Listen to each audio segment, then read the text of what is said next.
saya Hasniati Putri dari jurusan Pendidikan Biologi Fakultas Tarbiyah dan Keguruan Universitas Islam Negeri Alauddin Makassar. Di sini saya akan memaparkan salah satu topik genetika, yaitu sitoplasma. Di mana sitoplasma adalah bagian sel yang terbungkus oleh membran sel. Sitoplasma merupakan cairan pada sel yang terbungkus membran sel. Tiap-tiap sel memiliki sitoplasma, namun struktur sitoplasma antar sel tersebut berbeda satu dengan yang lain, tergantung dari fungsi sel tersebut. Pada sitoplasma terdapat sitoskeleton, berbagai organel dan vesikula, serta sitosol yang berupa cairan tempat organel melayang-layang di dalamnya. Terdapat 70% sampai 90% sitoplasma, yaitu merupakan cairan yang tidak berwarna. Selebihnya merupakan sitoskeleton atau rangka sel dan berbagai organel.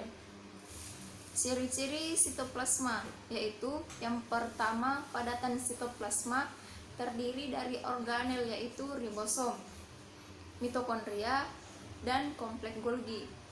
Yang kedua, padatan pada sitoplasma bersifat dapat berubah-ubah karena fase sol atau cair dan fase gel atau padat, tergantung kondisi sel. Yang ketiga, sitosol terdiri dari air, protein, asam amino, vitamin, nukleotida, asam lemak, gula, dan ion. Yang keempat, ada sifat pewarna diferensial. Yang kelima, bagian sitoplasma matriks, sitoplasma organel sel, dan inklusio sitoplasma. Yang keenam, sitoplasma terdapat pada tumbuhan dan hewan. Perbedaan sel hewan dan tumbuhan dapat dilihat dari jumlah sitoplasma. Pada tumbuhan, jumlah sitoplasma ada banyak. Selanjutnya yaitu komponen sitoplasma.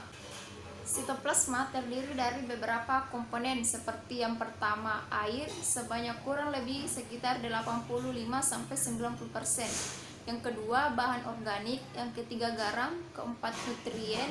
Yang kelima, ion. Dan yang keenam, enzim. Adapun fungsi sitoplasma yaitu diantaranya seperti yang pertama, sebagai sarana transportasi zat dari luar sel ke organel atau inti sel. Yang kedua, tempat berlangsungnya metabolisme dan sintesis melalui berbagai reaksi kimia. Yang ketiga, sebagai tempat menyimpan nutrisi dan berbagai zat kimia yang bisa digunakan untuk metabolisme sel. Yang keempat, melarutkan semua protein dan senyawa di dalam sel. Adapun struktur dan bagian-bagian sitoplasma yaitu 70-90% bagian sitoplasma merupakan sitosol, yaitu cairan yang tidak berwarna.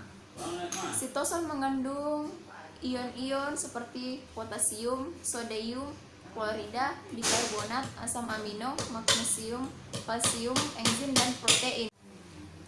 Selanjutnya, sitoplasma tersusun oleh 3 struktur utama, yaitu yang pertama, matriks sitoplasma.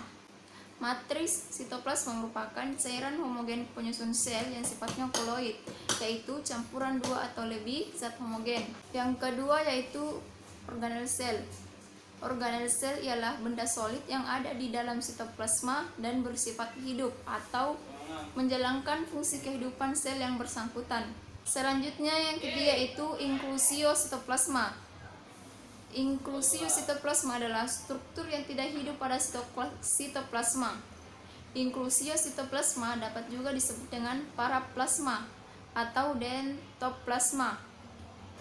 Struktur ini bisa berupa lemak, butiran minyak, glikogen, ataupun granula sekretorius. Mungkin itu saja yang dapat saya jelaskan, kurang dan lebihnya mohon dimaafkan. Wassalamualaikum warahmatullahi wabarakatuh.